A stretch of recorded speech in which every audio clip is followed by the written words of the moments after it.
Olá, começando agora mais uma Lesp Conecta e hoje o nosso tema é escoliose. E para nos ajudar a entender melhor essa doença, eu recebo o Dr. César de Oliveira, que é neurocirurgião.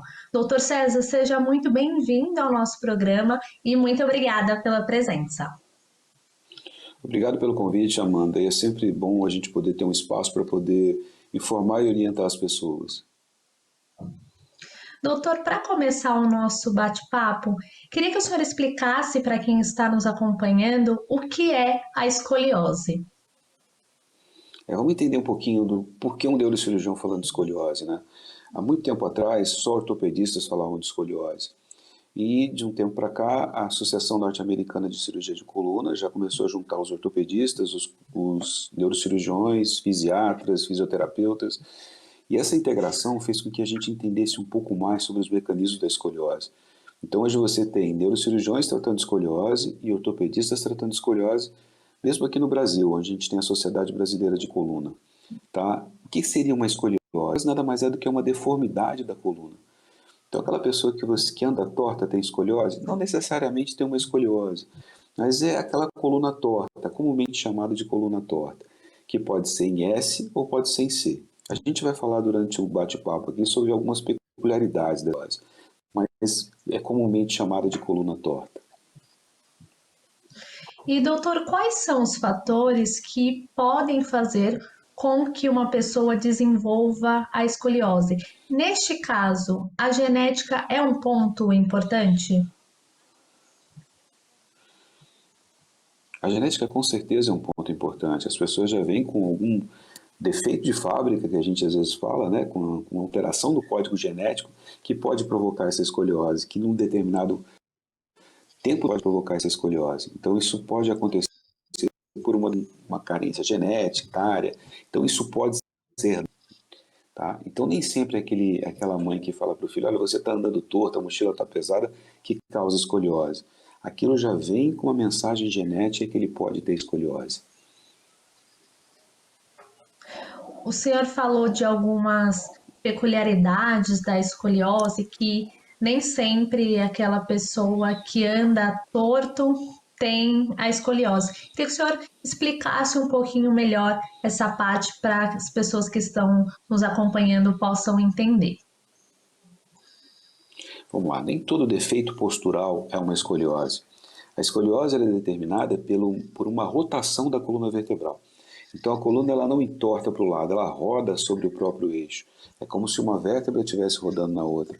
E isso proporcionasse aquele S ou aquele C que a gente vê.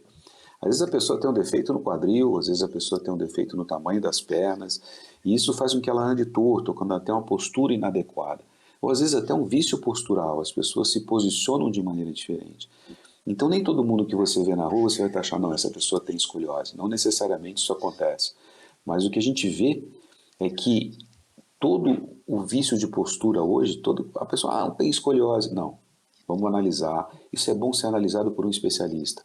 É muito difícil o diagnóstico pela pessoa que está em casa, pela mãe, pelo pai. Então vamos procurar um especialista. Notou alguma coisa? Está torto? Vamos passar no especialista ver se isso é uma escoliose ou não e ver como tratar a partir daí. O senhor falou dessa questão, né, dessas pessoas que às vezes andam de forma torta e que isso aí pode ser até um alerta para procurar um especialista. Existem outros sinais que a escoliose pode dar e que sirvam aí de alerta para essa pessoa, até para quem convive perto, para realmente ir procurar um especialista de coluna, um neurocirurgião, o que é possível observar no dia a dia? Esse dia a dia da gente está tão corrido que a gente tem pouca chance de observar dos detalhes de outras pessoas, né? Muitas vezes a gente pega pais e mães no consultório que falam assim, poxa, mas como é que eu não percebi, doutor? Às vezes você vê um adolescente de biquíni ou um filho sem camisa e você nota que a coluna está um pouquinho mais torta, você nota que a postura está inadequada. Não, você não vai ter esses adolescentes onde a fase da escoliose aparece mesmo, reclamando de dor. Dificilmente ele vai reclamar de dor para você, porque a dor ela vai começando a aparecer numa fase mais adiantada da escoliose, não na fase inicial. Tá? A dor pode ser uma queixa de escoliose? Pode ser uma queixa de escoliose. Mas vamos pensar, quando aparecer a dor, ela já está na fase mais adiantada. Então é sempre importante observar seu filho, um ombro mais caído, uma maneira que ele sempre senta, uma maneira que ele sempre se coloca para falar. Então, se a gente começar a olhar um pouco mais isso, começar a observar um pouco mais esses detalhes, a gente às vezes consegue pegar uma escoliose no início precoce. E olhando para a população brasileira, doutor, a escoliose é algo comum? E eu queria que o senhor explicasse também se existe alguma faixa etária em que o desenvolvimento pode ser mais comum, se é possível estabelecer alguma relação entre a escoliose e o processo de envelhecimento do corpo. Então vamos lá, a gente está falando de escolioses que pode ser uma escoliose idiopática ou neuromuscular, aquela escoliose que aparece lá no início, a neuromuscular ou a idiopática, a escoliose que pode aparecer nas crianças que têm algum tipo outro de déficit, vai aparecer na primeira infância.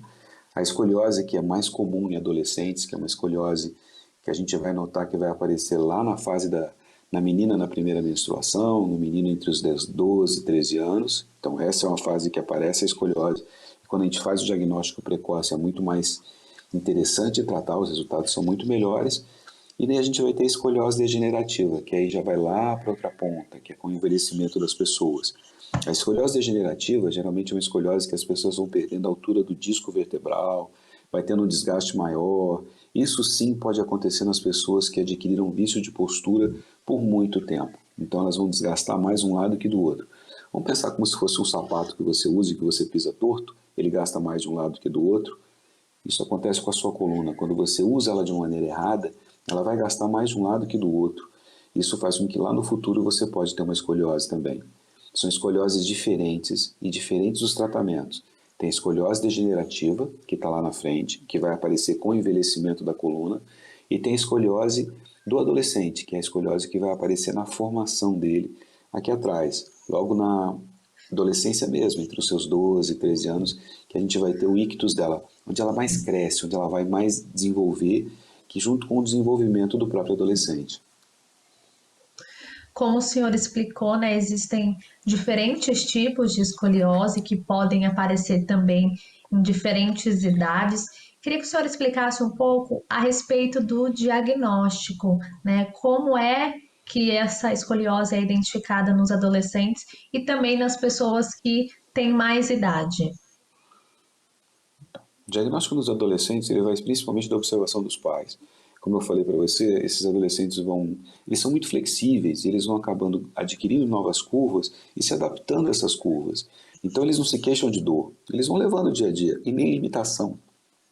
É muito difícil você ver um paciente desse se queixando de dor.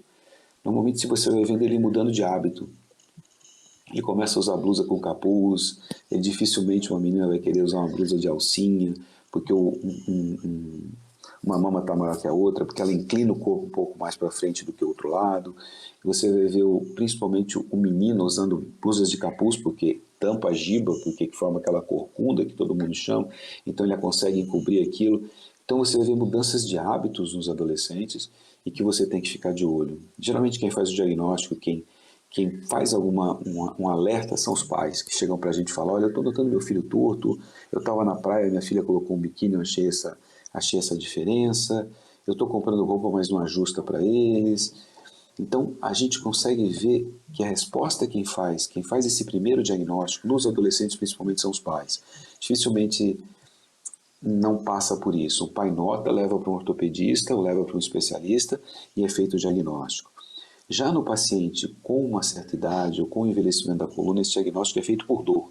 Esse paciente começa a se queixar de dor, geralmente esse quadro de dor pode evoluir até para uma ciática, que é aquela dor da coluna irradiada para a perna, e essa queixa dele faz ele procurar um serviço de ajuda, então ele procura um especialista e o especialista faz o diagnóstico. Então, aqui atrás tem os pais e às vezes os parentes, os amigos ajudando a fazer o primeiro diagnóstico. E lá na frente a dor faz com que ele procure um especialista. Doutor, falando especificamente sobre a escoliose nos adolescentes, é possível estabelecer algum tipo de relação, por exemplo, entre o peso das mochilas, né, o modo, de repente, como se exercita? É possível estabelecer alguma relação entre esses hábitos e a escoliose? E queria também que o senhor falasse sobre o diagnóstico precoce, o quanto esse pai, essa mãe levar, né, o seu filho a um especialista, o quanto isso pode ter impacto no acompanhamento da doença e até na qualidade de vida desse jovem. Quanto mais precoce o diagnóstico, melhor, né? Então, o que você vai ver, as mochilas, a postura, a maneira de sentar, o modo de falar no celular, é muito comum os pais falarem, tá torto porque faz isso, tá torto porque faz aquilo. Então, vamos lembrar que esse adolescente já vem com uma mensagem lá de trás de que ele vai ter um problema. E que esses fatores podem só piorar ou adiantar a velocidade desse problema. Então, você observar o seu filho, você observar a sua filha dentro de casa, ou um amigo observar, e um coleguinha, às vezes adolescente mesmo, observar e falar com essa criança, ou falar com esse adolescente, é interessante.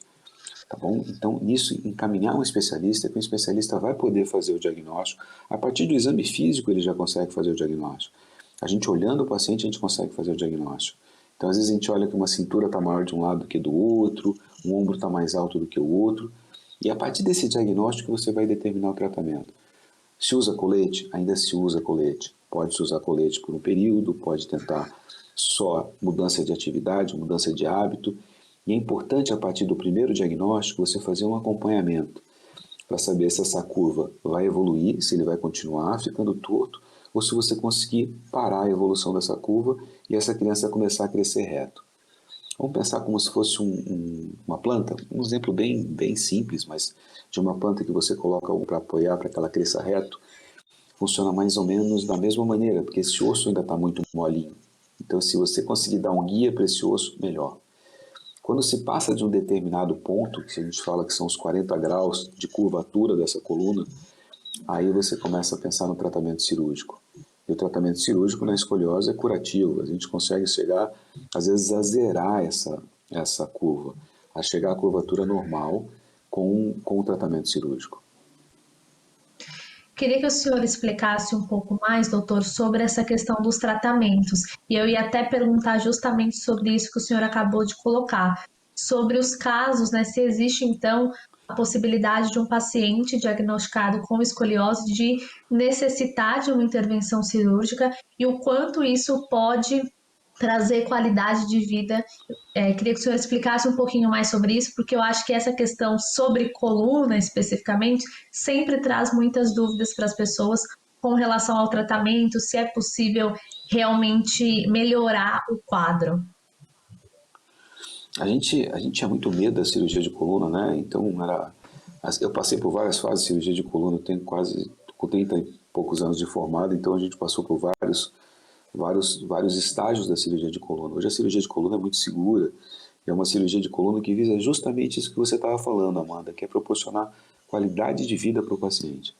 Então você cada vez é menos invasivo, cada vez você é menos agressivo na cirurgia, em termos de tentar poupar esse paciente de uma agressividade desnecessária e dar qualidade de vida.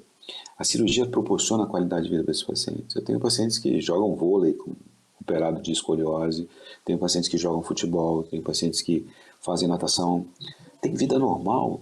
Eu tenho pacientes que tiveram filhos depois do tratamento de cirurgia de escoliose. Então, isso é uma coisa que não tem. A gente trabalha em prol de dar qualidade de vida para esse paciente. Isso é o mais importante que a gente tem hoje. É buscar a qualidade de vida do paciente. Então, não precisa ter medo do tratamento cirúrgico. O tratamento cirúrgico é uma das opções de tratamento. Lembra que a gente vai fazer o diagnóstico lá atrás, acompanhar, se estiver numa fase inicial, a gente vai buscar maneiras clínicas de tratar esse adolescente. A gente só vai partir para o tratamento cirúrgico quando for estritamente indicado, estritamente necessário. Isso não vai te proporcionar, eu vou ficar condenado a não fazer mais nada pro resto da minha vida, eu não vou poder ter família, eu não vou poder trabalhar. Não existe isso. O tratamento hoje é muito mais seguro do que há 10 anos atrás, e o tratamento proporciona uma qualidade de vida muito maior do que proporcionava antes. Então tem que se perder esse medo E sempre que a gente pensa, e você tem enfatizado muito, é a qualidade de vida do paciente. Interessante esse ponto que o senhor trouxe, porque é exatamente isso, né? As pessoas ainda têm um certo receio, né, de cirurgia, especialmente quando se fala de coluna. E, doutor, pensando nas pessoas que têm a escoliose, mas que já têm uma idade mais avançada, como o senhor explicou, essa escoliose aí acaba vindo de um desgaste. O que é possível fazer para dar mais qualidade de vida para esse paciente que já tem uma idade, né, um pouco mais avançada? Quais são os tratamentos que podem ser adotados? Hoje a gente conversa muito com esse paciente, porque o que você vai ter é um tratamento individualizado. Então você tem que olhar cada paciente como um paciente diferente. Não existe receita de bolo. Não é um que você faz para um, serve para todo mundo. Cada paciente você trata de uma maneira. E hoje procedimentos minimamente invasivos, que é a minha clínica hoje o que eu mais faço são procedimentos minimamente invasivos. Aí você faz uma pequena endoscopia, tira um pedacinho do disco que está comprimindo a raiz nervosa, devolve qualidade de vida para esse paciente, consegue que ele volte a fazer uma atividade física, que ele volte a trabalhar com esse corpo dele, que ele volte a se encontrar, perder peso, melhorar a alimentação, dormir melhor, não ter dor, é o que você busca. Então, às vezes, nenhuma cirurgia grande, ele está com uma curvatura grande aqui por conta de uma escoliose degenerativa, nem sempre eu vou corrigir essa curva como eu corrigi no adolescente lá atrás. Nesse caso, eu vou tentar buscar com que ele tenha qualidade de vida, menos dor e que viva bem. Às vezes ele não precisa corrigir a coluna toda, eu não preciso corrigir a curva dele. Porque às vezes essa curva é estruturada, é uma curva que já tem muito tempo que está desse jeito. Então o que eu tenho que pensar, o que eu posso oferecer para que esse paciente tenha qualidade de vida. E nessa hora, cirurgias minimamente invasivas são muito importantes. Porque às vezes com uma pequena intervenção você devolve a qualidade, devolve a alegria de viver para esse paciente, que ele passa a fazer uma atividade física, que ele passa a ter menos dor, que ele passa a dormir melhor. Isso é mais importante do que você fazer uma cirurgia grande e diferente dos adolescentes, às vezes de corrigir a curva. Nesses casos, às vezes você não corrige a curva, você mantém a curva como está, mas com uma qualidade de vida melhor para esse paciente. Doutor, o senhor falou sobre a possibilidade dos pacientes terem uma qualidade de vida melhor, até para aqueles que necessitam de uma intervenção cirúrgica, que é possível retornar à vida normal, que não é preciso ter nenhum tipo de receio. Pensando no ponto de vista de prevenção, é possível fazer alguma coisa para não desenvolver a escoliose? Isso realmente é possível ou não? A pessoa que tem a tendência a desenvolver a escoliose vai ter, mesmo que tenha todos os hábitos, vamos dizer assim, corretos, que tenha exercício físico, mantenha o peso. Queria que o senhor explicasse um pouquinho melhor essa parte. Vamos lá. Hoje a gente fala muito em medicina de precisão, que é você conhecer. Hoje você consegue fazer diagnóstico genético desses pacientes lá atrás. Você pega um mapa genético desse paciente e sabe quais as alterações, ou pelo menos você tem uma possibilidade de saber quais as doenças que podem ocorrer com esse paciente no decorrer da vida. Se ele tiver uma tendência genética a ter uma escoliose, mas se eu conseguir que ele cultive bons hábitos, com uma boa alimentação, boa noite de sono, atividade física, eu consigo prorrogar isso, eu consigo diminuir a velocidade de evolução desse quadro. Então eu consigo que esse paciente tenha qualidade de vida, em alguns casos eu consigo que ele nem tenha a escoliose lá na frente, ou que ele tenha de uma forma muito leve. Então você manter bons hábitos é uma coisa muito importante. Eu sei que isso foi muito difícil durante essa pandemia, onde as pessoas retrocederam, foram todo mundo para dentro de casa, o sedentarismo prevaleceu, as pessoas passaram a não fazer nada, sentaram em cadeiras que não são adequadas, dividiram espaços com os filhos e com a esposa, o marido, esposa, filhos, todo mundo dividindo espaço que não tinha nem para um, tiveram que arrumar para toda a família e deixaram de fazer atividade física, sentaram de maneira errada, mas se a gente tiver um espaço para voltar com isso, voltar a fazer atividade física, voltar a ter hábitos mais saudáveis, voltar a comer melhor, tudo isso faz com que você, cuidando e se olhando um pouco mais para o seu corpo, consiga prorrogar, diminuir a velocidade de evolução do envelhecimento, diminuir as doenças que possam aparecer na sua vida. Isso é a escoliose. Bons hábitos, boa alimentação, exercícios regulares e manutenção do peso, boa noite de sono faz com que você possa evitar os danos da escoliose ou até evitar a escoliose. O senhor trouxe essa questão de que a pandemia colocou todo mundo dentro de casa e muitas pessoas passaram a trabalhar em home office, mas muita gente não tinha um escritório em casa ou um ambiente preparado para fazer o expediente em casa. Pensando na coluna, doutor, quais são os impactos que isso pode ter? Não falando só de escoliose, mas da saúde da coluna como um todo. E queria até que o senhor desse dicas de como, no dia a dia, nós podemos, né, ter esse cuidado com a coluna, quais são as ações, né, e até os pontos de alerta para que a gente evite não só a escoliose, mas até mesmo outros problemas que podem gerar dor e até, né, ter impacto na qualidade de vida.